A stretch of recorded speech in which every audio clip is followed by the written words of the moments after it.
نحمده ونستعينه ونؤمن به ونتوكل عليه ونعوذ بالله من شرور أنفسنا ومن سيئات أعمالنا من يهده الله فلا مضل له ومن يضلل فلا هادي له وأشهد أن لا إله إلا الله وحده لا شريك له وأشهد أن محمدا عبده ورسوله أرسله بالهدى ودين الحق ليظهره على الدين كله ولو كره المشركون اللهم صل على محمد وعلى آل محمد كما صليت على إبراهيم وعلى آل إبراهيم إنك حميد مجيد اللهم بارك على محمد وعلى آل محمد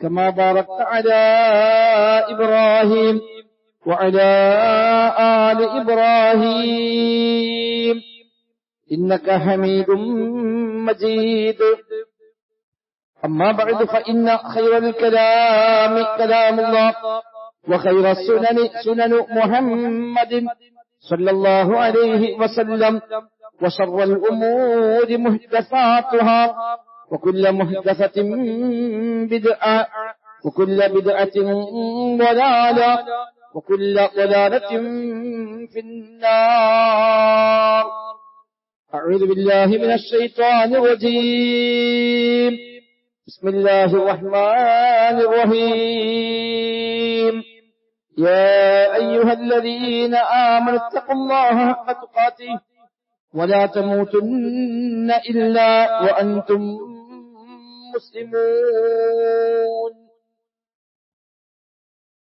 بسم الله الرحمن الرحيم المال والبنون زينة الحياة الدنيا والباقيات الصالحات خير عند ربك ثوابا وخير أملا ويوم نسير الجبال وترى الأرض بارزة وحشرناهم فلم نغادر منهم أحدا وعرضوا على ربك صفا لقد جئتمونا كما خلقناكم أول مرة بل زعمتم أن لن نجعل لكم موعدا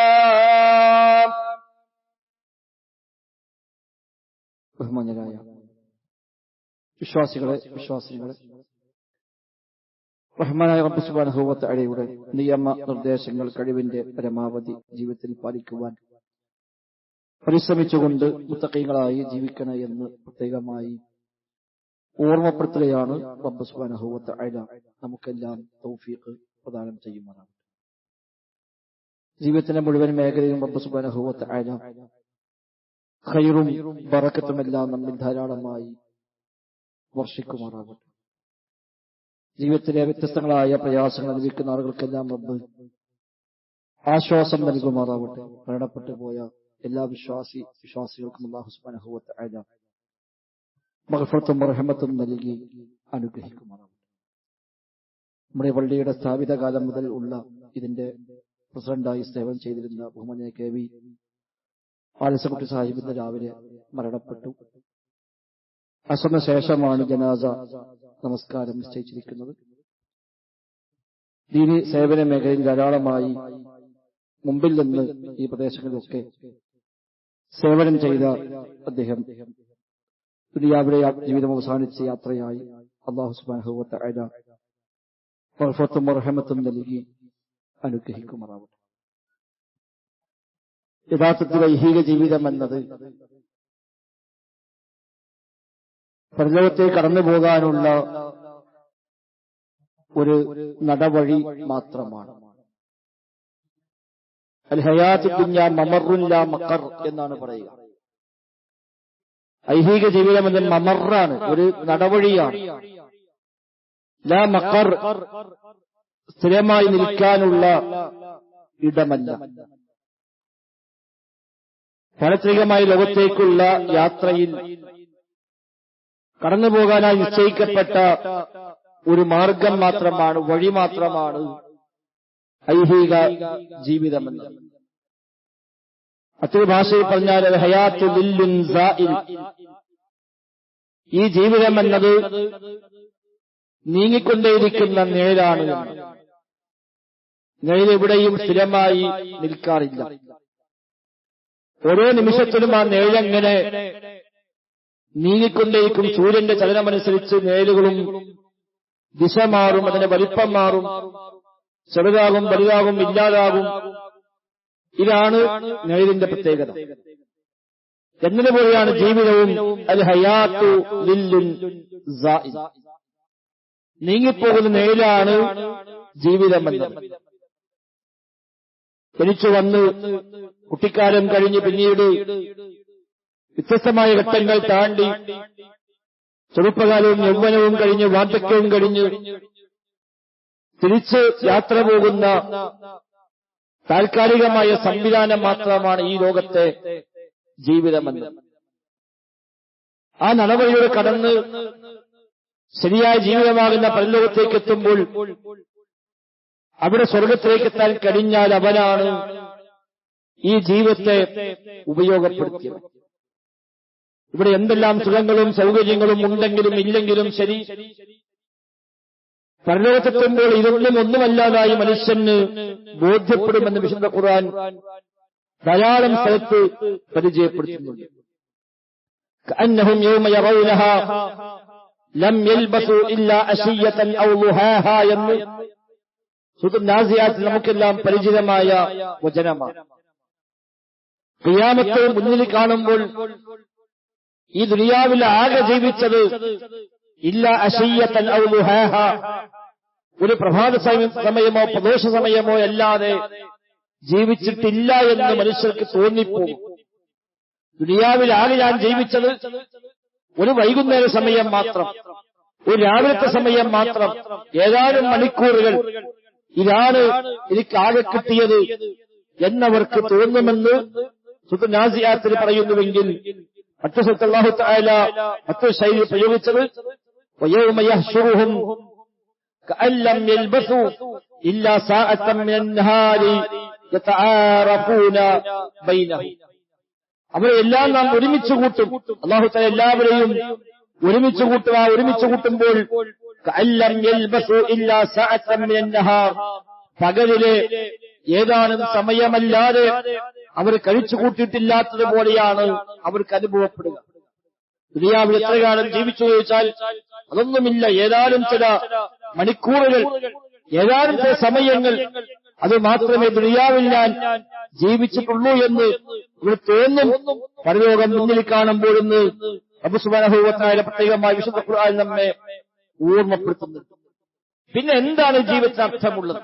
ഏത് നിമിഷം അവസാനിച്ചേക്കാവുന്ന നൈമിഷികമെന്ന് കേവലം ഒരു ആലങ്കാരിക പ്രയോഗം മാത്രമല്ല, നൈമിഷികം തന്നെയാണ്.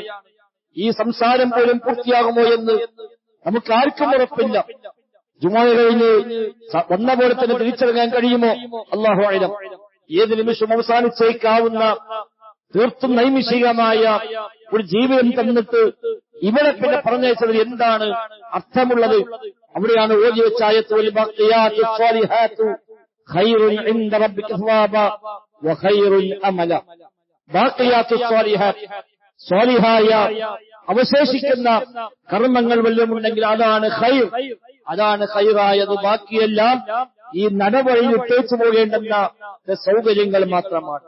നടവഴിയിൽ വെയിൽ കൊള്ളാതിരിക്കാൻ സംവിധാനമുണ്ടാകും, നന്നായി നടക്കാൻ പ്രയാസമില്ലാതിരിക്കാൻ ഒരുപക്ഷെ അതിന്റെ നിലം ആ നിലക്ക് സൗകര്യപ്പെട്ടിട്ടുണ്ടാവാം. അതിൽ പല കാഴ്ചകൾ രണ്ടു വശങ്ങളിലായി ഒരുക്കി വെച്ചിരിക്കാം. അതിലൂടെ കടന്നു പോകുന്ന മനുഷ്യൻ അതെല്ലാം കണ്ടാസ്വദിച്ച് കടന്നു പോകുന്നുവെന്നല്ലാതെ ഇതൊന്നും സ്ഥായിയായി സ്ഥിരമായി ഉപയോഗിക്കാൻ പറ്റാവുന്നതെല്ലാം അവർ ഒരു നടപടിയിലൂടെ കടന്നു പോവുക മാത്രമാണ്. ദുനിയാവാകുന്ന നടപടിയുടെ കടന്നുപോയി ആഖിറത്തിലേക്ക് എത്തുമ്പോൾ ഈ കണ്ടതും ഈ അനുഭവിച്ചുകൊണ്ടും ഒന്നുമല്ല എന്ന് മനുഷ്യന് ബോധ്യമാകുമെന്നാണ് ഈ വചനങ്ങൾ പഠിപ്പിക്കുന്നത്. എങ്കിൽ ആ യാത്രയിൽ, ആ നടപടിയുടെ കടന്നുപോകുന്ന ആ യാത്രയിൽ ശേഖരിക്കാൻ കഴിഞ്ഞ ആസാറുകൾ, ശേഷിപ്പുകൾ, വൽബാഖിയാത്തു സ്വാലിഹാത്ത്, അവശേഷിക്കുന്ന സ്വാലിഹായ കാര്യങ്ങൾ വല്ലതും ഉണ്ടെങ്കിൽ ഖൈറുൻ ഇൻദ റബ്ബിക സവാബ, അതാണ് ഇന്ന് റബ്ബിന്റെ പക്കൽ സവാബ് ഏറ്റവും ഖൈറായത്, പ്രതിഫലത്തിനാൽ ഏറ്റവും ഖൈറായത് എന്ന് റബ്ബ് പഠിപ്പിക്കുന്നുവെങ്കിൽ അത് എത്ര കണ്ട് നേടാൻ കഴിയുമോ, അത് എത്ര കണ്ട് ശേഖരിക്കാൻ കഴിയുമോ, അവിടെയാണ് ജീവിതം അർത്ഥവത്തായി മാറുന്നത്. കഴിഞ്ഞ കുത്തുബെല്ലാം സൂചിപ്പിച്ചതുപോലെ പരിപൂർണമായും നിങ്ങൾ ഇസ്ലാമിലേക്ക് പ്രവേശിക്കണമെന്ന റബ്ബിന്റെ ആ ഒരു ആഹ്വാനമുണ്ടല്ലോ, അത് നാം പ്രത്യേകമായി ശ്രദ്ധ വഹിക്കുന്ന ആവശ്യകത അവിടെയാണ്. നന്മകൾ, അതാണ് ബാക്കിയാത്തു സ്വാലിഹാത്ത്, ഹസനാത്ത്, നന്മകൾ, ആ മരിച്ചാലും മരിക്കാതെ ബാക്കിയാകുന്ന ആസാറ്, ശേഷിപ്പുകൾ. ഇന്നാ നഹ്നു നുഹ്യിൽ മൗത വനക്തുബു മാ ഖദ്ദമു വആസാറഹും എന്ന് വിശുദ്ധ ഖുർആൻ സൂറത്ത് യാസീനിൽ പരിചയപ്പെടുത്തിയല്ലോ. തീർച്ചയായും മരിച്ചവരെ നാം ജീവിപ്പിക്കും. വനക്തുബു മാ ഖദ്ദമു, അവർ ചെയ്തു വെച്ചതെല്ലാം നാം രേഖപ്പെടുത്തുകയും ചെയ്യും. വആസാറഹും, അവിടെ ആസാറുകളെയും നാം രേഖപ്പെടുത്തുമെന്നാണ്. മരിച്ചു പോകുമ്പോൾ ബാക്കി വെച്ചുപോയ നന്മകൾ, അതാണ് ആസാറ്. മാ ഖദ്ദമു എന്ന് പറഞ്ഞാൽ സാധാരണ ചെയ്യുന്ന കർമ്മങ്ങളാണ്, അവശേഷിക്കാത്ത, നമുക്ക് അത് നമ്മിൽ മാത്രം പരിമിതമാകുന്ന കർമ്മങ്ങൾ, നിസ്കാരം, നോമ്പ്, അതുപോലെ ഖുർആൻ പാരായണം, ദിക്റുകൾ തുടങ്ങിയ നമ്മിൽ മാത്രം പരിമിതമാകുന്ന കർമ്മങ്ങൾ, അതാണ് മാ ഖദ്ദമു. വആസാറുഹും എന്ന് പറഞ്ഞാൽ നാം മരിച്ചാലും മരിക്കാതെ ബാക്കിയാകുന്ന കർമ്മങ്ങൾ, ഈ ഉമ്മത്തിന് വേണ്ടി ചെയ്തു വെച്ച, സമൂഹത്തിന് വേണ്ടി, നാടിനു വേണ്ടി ചെയ്തു വെച്ച നന്മകൾ വല്ലതും ബാക്കി വെച്ച് പോകാൻ കഴിഞ്ഞാൽ ഒരുപക്ഷെ 100, 200, 300, 500, 1000 കൊല്ലങ്ങൾ കഴിഞ്ഞാലും നമ്മുടെ ഖബറിലേക്ക്, നമ്മുടെ അക്കൗണ്ടിലേക്ക് വന്നുകൊണ്ടേയിരിക്കുന്ന ബാക്കിയാത്തു സ്വാലിഹാത്ത്, അവശേഷിക്കുന്ന സ്വാലിഹായ കർമ്മങ്ങൾ, അതാണ് ഖൈറുൻ, ഏറ്റവും ഖൈറായത്. ഇമാം ബുഖാരി വഫാത്തായിട്ട് 1200 കൊല്ലങ്ങൾ കഴിഞ്ഞു. ഇമാം ഷാഫി വഫാത്തായിട്ട് 1250 കൊല്ലങ്ങളായി. ഇമാം മുസ്ലിം, ഇമാം തിർമിദി, ഇമാം അബൂ ദാവൂദ്, ഇമാം അഹ്മദ് അടക്കമുള്ള ഒട്ടനവധി പണ്ഡിതന്മാർ ലോകത്തിൽ ജീവിച്ചു പോയിട്ട് നൂറ്റാണ്ടുകൾ കഴിഞ്ഞു. എന്നിട്ടും അവിടെ പേരുകൾ പരാമർശിക്കപ്പെടാത്ത ദിവസങ്ങളില്ല ലോകത്ത്. ഇവിടെ കിതാബുകൾ അവലംബിക്കപ്പെടാത്ത ദിവസങ്ങളിലെ ലോകത്ത്. ഏതൊരാൾ ഒരു ആയത്ത് പറയുമ്പോഴും ഹദീസ് പറയുമ്പോഴും അവരെയൊക്കെ അവലംബിച്ചും ആശ്രയിച്ചും തന്നെയാണ്. അതെല്ലാം ഇന്നും മതവിദ്യാർത്ഥികളാവട്ടെ, ഇത്തരം മെമ്പറുകളാവട്ടെ, അതല്ലാത്ത ദീനിയായ ചർച്ചകൾ എവിടെയാകട്ടെ, അവിടെയെല്ലാം അവർ ചെയ്തു വെച്ച ശേഷിപ്പുകളെയാണ് ഉപയോഗിച്ചുകൊണ്ടിരിക്കുന്നത്. ഇമാം നബവി റഹിമഹുല്ലാ അദ്ദേഹത്തിന്റെ അൽ അർബഊൻ നബവിയ്യ എന്ന കിതാബ് ശേഖരിക്കാൻ തീരുമാനിച്ചപ്പോൾ 40 ഹദീസുകൾ മുസ്ലിം ഉമ്മത്തിന് ജീവിതത്തിലേക്ക് എല്ലാ രംഗത്തേക്കും ആവശ്യമായ ഏറ്റവും ആറ്റിക്കുറുക്കിയ 40 ഹദീസുകൾ ശേഖരിച്ച് ഒരു ചെറിയ കിതാബാക്കി ഉമ്മത്തിനെ കൈമാറാൻ അദ്ദേഹം തീരുമാനിക്കുമ്പോൾ തന്റെ ശിഷ്യന്മാർ അദ്ദേഹം ഒരു അഭിപ്രായം അതായെന്നുണ്ട്. കാരണം ഇങ്ങനെ ഒരു തീരുമാനമുണ്ട്. ഒരു ചെറിയ കിതാബ് 40 ഹദീസ് ജീവിതത്തിലെ എല്ലാ രംഗത്തേക്കും, വിശ്വാസകാര്യങ്ങൾ, കർമ്മകാര്യങ്ങൾ, സ്വഭാവകാര്യങ്ങൾ, സംസ്കാരം, പരലോകം എല്ലാം ഉൾക്കൊള്ളിച്ചുകൊണ്ട് ഒരു 40 ഹദീസ് ക്രോഡീകരിച്ച് സമുദായത്തിൽ നൽകണമെന്ന ആഗ്രഹമുണ്ട് എന്ന് പറഞ്ഞപ്പോൾ ശിഷ്യന്മാർ പറഞ്ഞു, അത്യാവശ്യമില്ല. കാരണം ഒരുപാട് ആളുകൾ നിങ്ങൾക്ക് മുമ്പ് അതേപടി ചെയ്തു വെച്ച് പോയിട്ടുണ്ട്. ധാരാളം അർബഊനകൾ ലോകത്തുണ്ട്. വ്യത്യസ്തമായ മേഖലകളിൽ 40 ഹദീസ് ക്രോഡീകരിച്ച് കിതാബ് എഴുതിയ എത്രയോ പണ്ഡിതന്മാർ ഇമാം നബവിക്ക് മുമ്പ് കഴിഞ്ഞു പോയിട്ടുണ്ട്. ഇമാം നബവി റഹിമഹുല്ലാഹു നൽകിയ മറുപടി, അങ്ങനെയൊക്കെ ഉണ്ടെങ്കിലും ശരി, മാ കാന ലില്ലാഹി ഫയബ്ഖാ, പടച്ച റബ്ബിന് വേണ്ടി ആണെങ്കിൽ അത് അവശേഷിക്കും.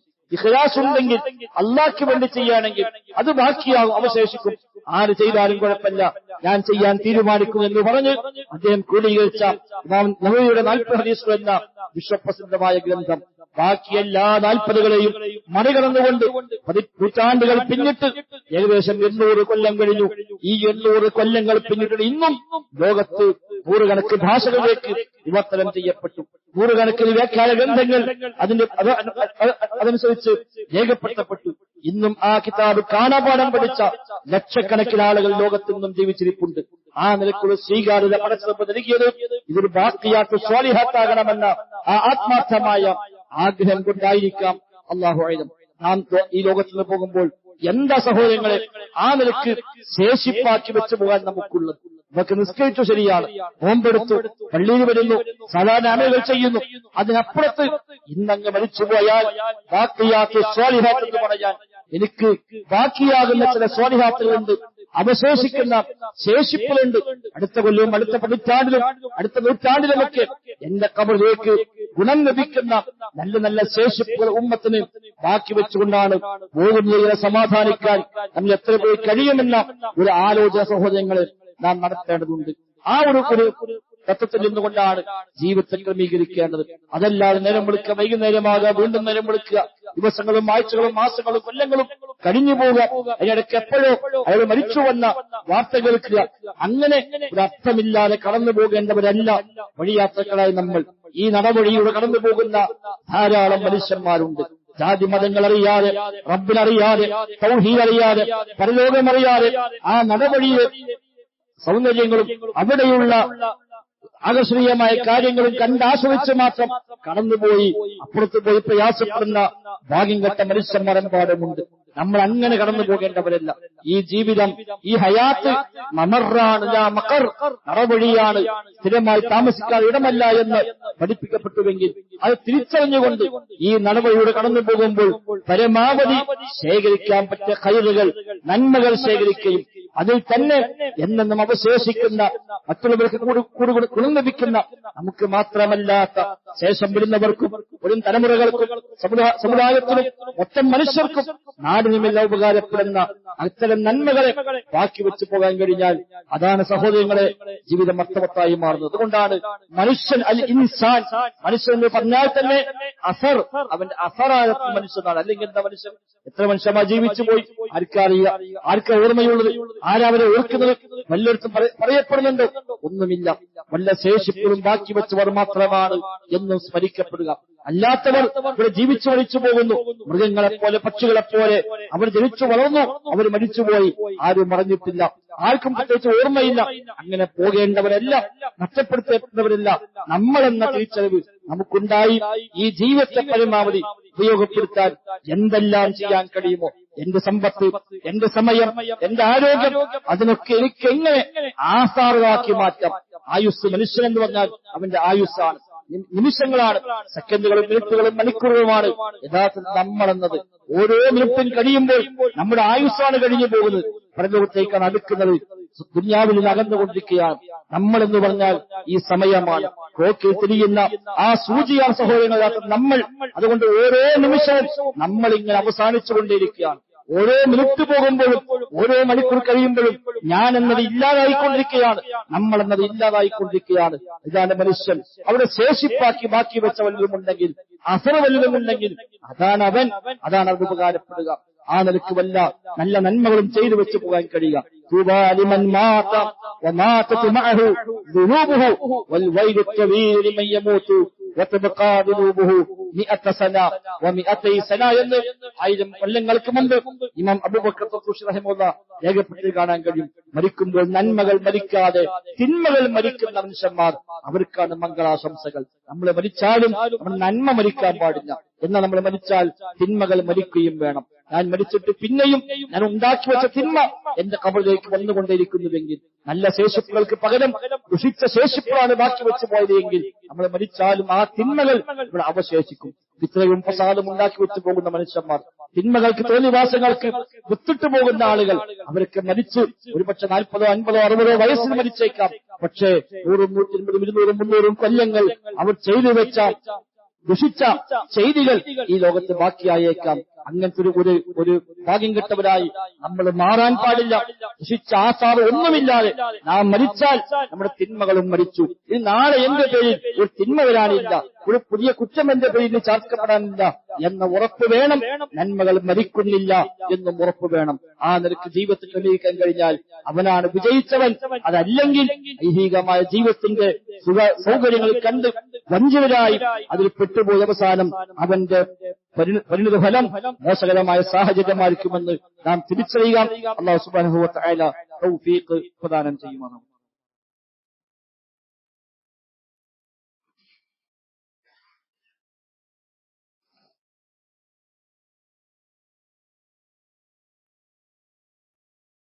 അൽഹംദുലില്ലാഹ് നഹ്മദുഹു വനസ്തഈനുഹു ونؤمن به ونتوكل عليه. اللهم صل على محمد وعلى آل محمد كما صليت على إبراهيم وعلى آل إبراهيم إنك حميد مجيد. റഹ്മാനായ റബ്ബ് സുബ്ഹാനഹു വ തആലയുടെ നിയമനിർദ്ദേശങ്ങൾ കഴിവിന്റെ പരമാവധി ജീവിതത്തിൽ പാലിക്കുവാൻ പരിശ്രമിച്ചുകൊണ്ട് മുത്തഖീങ്ങളായി ജീവിക്കണേ എന്ന് ഒരിക്കൽ കൂടെ പ്രത്യേകമായി ഓർമ്മപ്പെടുത്തുകയാണ്. റബ്ബ് സുബ്ഹാനഹു വ തആല തൗഫീഖ് പ്രദാനം ചെയ്യുമാറാവട്ടെ. സൂചിപ്പിക്കപ്പെട്ട പോലെ ഈ ജീവിതം ഒരു നടവഴിയാണ്, കടന്നുപോകുന്ന ഒരു പാത മാത്രമാണ്. ഇത് കഴിഞ്ഞ് പടച്ച റബ്ബിന്റെ മുമ്പിൽ ഹാജരാക്കപ്പെടും. വഉരിദു അലാ റബ്ബിക സഫ, എല്ലാവരും പടച്ച റബ്ബിന്റെ മുമ്പിൽ അണിയായി പ്രദർശിപ്പിക്കപ്പെടും. ലഖദ് ജിഅ്തുമൂന ഫുറാദ ലഖദ് ജിഅ്തുമൂന കമാ ഖലഖനാകും അവ്വല മറ, നിങ്ങളെ ആദ്യം സൃഷ്ടിച്ചതുപോലെ ഇതാ നിങ്ങളിപ്പോൾ എന്റെ പക്കൽ വന്നിരിക്കുന്നുവെന്ന് പറയപ്പെടും. ഒറ്റക്കൊറ്റക്കായി പടച്ച റബ്ബിന്റെ മുമ്പിൽ ചെല്ലാനുണ്ട്. മരിക്കുന്നവരെ എല്ലാവരും ഉണ്ടാകും. മരിക്കുന്നവരെ സ്ഥാനമാനങ്ങൾ മരിച്ചവന് കഴിഞ്ഞു, അതോടെ അവസാനിച്ചു. പിന്നെ സ്ഥാനമാനങ്ങളില്ല, പിന്നെ കൂടെ ആരുമില്ല. നബി തങ്ങൾ പറയത്ത് ഒരു മയ്യത്തിന്റെ കൂടെ 3 കാര്യം കൂടെ പോകും: അവന്റെ കുടുംബം, അവന്റെ സമ്പത്ത്, അവന്റെ അമല്. ഈ 3 അവന്റെ കൂടെ പോകും.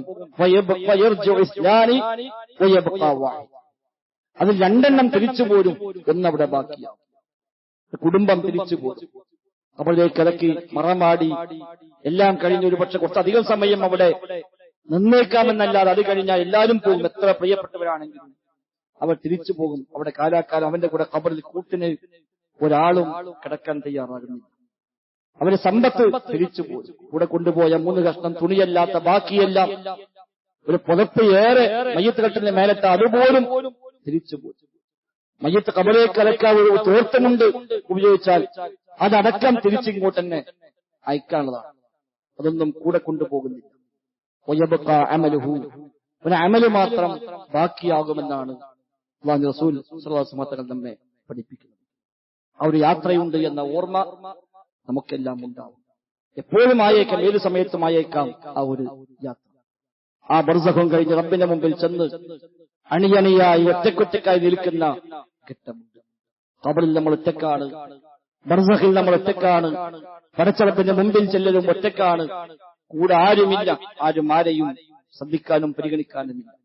ഇവിടെ കൂട്ടായിട്ടുള്ളത് അമലുകളാണ്. ആ അമലുകൾ പരമാവധി എത്ര കണ്ട് ഈ ജീവിതത്തിൽ നേടാൻ കഴിഞ്ഞു അത്രയും അവന് സമാധാനിക്കാം. അത് തന്നെ സൂചിപ്പിച്ച പോലെ ആസാറുകളായി ബാഖിയാത്തു സ്വാലിഹാത്ത് എന്നും അവശേഷിക്കുന്ന സ്വാലിഹായ കർമ്മങ്ങൾ, അതാണ് പരമാവധി നേടിയെടുക്കാൻ നമ്മൾ പരിശ്രമിക്കേണ്ടത്. ആ നിലക്കുള്ള കർമ്മങ്ങളെ പരമാവധി വർദ്ധിപ്പിക്കുക, അത് സ്വീകാര്യയോഗ്യമാകുന്ന രൂപത്തിൽ തന്നെ ചെയ്യാൻ ശ്രമിക്കുകയും ചെയ്യുക. എപ്പോ പോയാലും അവിടെ പ്രയാസപ്പെടാതെ സ്വർഗത്തിലേക്ക് എത്തുന്നവരായി മാറാൻ നമുക്ക് സാധിക്കണം. അല്ലാഹു സുബ്ഹാനഹു വ തആല തൗഫീഖ് പ്രദാനം ചെയ്യുമാറാകട്ടെ. നേരത്തെ സൂചിപ്പിച്ച നമ്മുടെ ഇന്ന് മരണപ്പെട്ട കെ വി അലി സാഹിബ്, അദ്ദേഹം ഒരുപാട് നന്മകൾക്ക് മുന്നിൽ നിന്നവരാണ്. ഈ പള്ളി ഉണ്ടായി വരുന്നതിൽ മുമ്പിൽ നിന്ന് പ്രവർത്തിച്ചവരിൽ ഒരാളാണ് അദ്ദേഹം. ഈ പള്ളി മാത്രമല്ല, ടൗൺ പള്ളി, ദാറുൽ ഹിക്മ അടക്കമുള്ള സ്ഥാപനങ്ങൾ, മനാറുൽ ഹുദ സ്ഥാപനങ്ങളിൽ ഒരുപാട് കാലം 2001 മുതൽ 2012 വരെയുള്ള 10-11 കൊല്ലം വളരെ നിസ്വാർത്ഥമായി, ഒരു വേതനം പോലും പറ്റാതെ സൗജന്യമായി ആ സ്ഥാപനത്തിന് മുഴുവൻ കണക്കും കാര്യങ്ങളും എല്ലാം കൊണ്ടുവന്ന ജാമിഅ അൽഹംദുലില്ലാഹി വന്നപ്പോൾ ആ സ്ഥലം എടുക്കുന്നത് മുതൽ അതിന്റെ ഓരോ സ്റ്റെപ്പിലും നിർമ്മാണത്തിലും അതിന്റെ മറ്റു കാര്യങ്ങളുമെല്ലാം 1-ാം ദിവസം മുതൽ തന്നെ മുമ്പിൽ നിന്ന് പ്രവർത്തിച്ചവരാണ് അദ്ദേഹം. അദ്ദേഹത്തെ മറവ് ചെയ്യാൻ പോകുന്ന ഖബർസ്ഥാൻ അടക്കം അദ്ദേഹത്തിന്റെ സ്വന്തം സ്ഥലമായിരുന്നു. അതുപോലും ഈ ഒരു വഴിയിൽ എല്ലാവരും ആവശ്യപ്പെട്ടപ്പോൾ ഒരു ചെറിയ വില മാത്രം വാങ്ങി അതിൽ തന്നെ നല്ലൊരു ഭാഗം അദ്ദേഹത്തിന്റെ വക വിട്ടുകൊടുത്ത് അദ്ദേഹം അത് മുസ്ലിം ഉമ്മത്തിന് ഉപകാരപ്പെടുന്ന ഒരു ശേഷിപ്പാക്കി മാറണമെന്ന ആഗ്രഹത്തിലാണ് അദ്ദേഹം അത് ആ നിലക്കെല്ലാം ചെയ്യാൻ തയ്യാറായത്. റബ്ബ് സുബ്ഹാനഹു വ തആല എല്ലാം അദ്ദേഹത്തിൽ നിന്ന് സ്വീകരിക്കുമാറാണ്. പോകുമ്പോൾ കൊണ്ടുപോകാൻ ഉപകരിക്കണമെന്ന ആഗ്രഹമാണല്ലോ ഇങ്ങനെയൊക്കെ സേവനം ചെയ്യാൻ ഏതൊരാൾക്കുമുള്ള പ്രചോദനം. ഒരു 4 നൂറ്റാണ്ട് കാലം, 25 കൊല്ലം ശക്തമായി സജീവമായി വിശ്രമമില്ലാതെ ദീനി രംഗത്ത് പ്രവർത്തിച്ചവരാണ് അദ്ദേഹം. റബ്ബ് സുബ്ഹാനഹു വ തആല എല്ലാം സ്വീകരിക്കുമാറാണ്. വല്ല പോരായ്മകളും വന്നെങ്കിൽ അല്ലാഹു സുബ്ഹാനഹു വ തആല എല്ലാം വിട്ടുപുറത്ത് മാപ്പ് നൽകുമാറാവട്ടെ. നന്മകൾ അല്ലാഹു പരിപൂർണമായി സ്വീകരിക്കുകയും ഇരട്ടിയായി പ്രതിഫലം നൽകുകയും ചെയ്യുമാറാവട്ടെ. കുടുംബത്തിന് ക്ഷമയും സമാധാനവും അല്ലാഹു തആല നൽകി അനുഗ്രഹിക്കുമാറാവട്ടെ. നല്ല പിൻഗാമികളെ അത്തരം വഴികളിൽ റബ്ബ് നമുക്കെല്ലാം അവർക്ക് പകരമായി നൽകുമാറാവട്ടെ. മയ്യത്ത് കുളിപ്പിച്ചിട്ടുണ്ട്. ആർക്കും ജുമയ്ക്ക് ശേഷം വേണമെങ്കിൽ പോയി നിസ്കരിച്ചു പോരാൻ. വീട്ടിൽ ചെന്നാൽ കുറ്റാളൂർ മെയിൻ റോഡിൽ തന്നെയാണ് വീട്, അവിടെ പോയി നിസ്കരിച്ചു പോരാൻ കഴിയുന്ന ആളുകൾ അങ്ങനെ. അതല്ലെങ്കിൽ അസ്ർ ജമാഅത്തിന് വേങ്ങര ടൗൺ വ്യാപാര ഭവനിലുള്ള പള്ളിയിലേക്ക് എത്തിയാൽ അവിടെ അസ്കാരം കഴിഞ്ഞ ഉടനെ ജനാസ സംസ്കാരം ഔദ്യോഗികമായി ജമാഅത്തായി നടക്കും. അതിൽ പങ്കെടുത്ത് ഖബറുകൾ ചെന്ന് തസ്ബീത്തും ചൊല്ലി പോരാൻ സാഹചര്യമുള്ള ആളുകൾ അങ്ങനെ തന്നെ അതിൽ പങ്കെടുക്കാൻ പ്രത്യേകമായി ശ്രമിക്കുക. നമുക്കൊക്കെ വേണം ഇതുപോലൊരു യാത്ര പോവുക. നമുക്കന്നെല്ലാം ഒരു പ്രതീക്ഷയായി ഉണ്ടാവുക വിശ്വാസികളായ ആളുകളെ പ്രാർത്ഥനകളും അവരുടെ തസ്ബീത്തുകളും ഒക്കെ തന്നെയാണ് പിന്നീട് അതിലേക്ക് ബാക്കിയാക്കി നമുക്ക് പ്രതീക്ഷിക്കാനുള്ളത്. ആ നിലക്ക് നമ്മളൊക്കെ ജീവിതത്തെ ക്രമീകരിക്കാൻ പരിശ്രമിക്കുക. അല്ലാഹു സുബ്ഹാനഹു വ തആല തൗഫീഖ് നൽകി അനുഗ്രഹിക്കുമാറാവട്ടെ. اللهم اغفر للمؤمنين والمؤمنات والمسلمين والمسلمات الأحياء منهم والأموات إنك مجيب الدعوات وقاضي الحاجات. ربنا اصرف عنا عذاب جهنم إن عذابها كان غراما إنها ساءت مستقرا ومقاما. اللهم ربنا آتنا في الدنيا حسنة وفي الآخرة حسنة وقنا عذاب النار. اللهم اغفر للمسلمين والمسلمات والمؤمنين والمؤمنات الأحياء منهم والأموات إنك مجيب الدعوات وقاضي الحاجات. اللهم ربنا تقبل منا ربنا تقبل منا إنك أنت السميع العليم وتب علينا إنك أنت التواب الرحيم. وصلى الله وسلم على محمد وآله وصحبه أجمعين والحمد لله.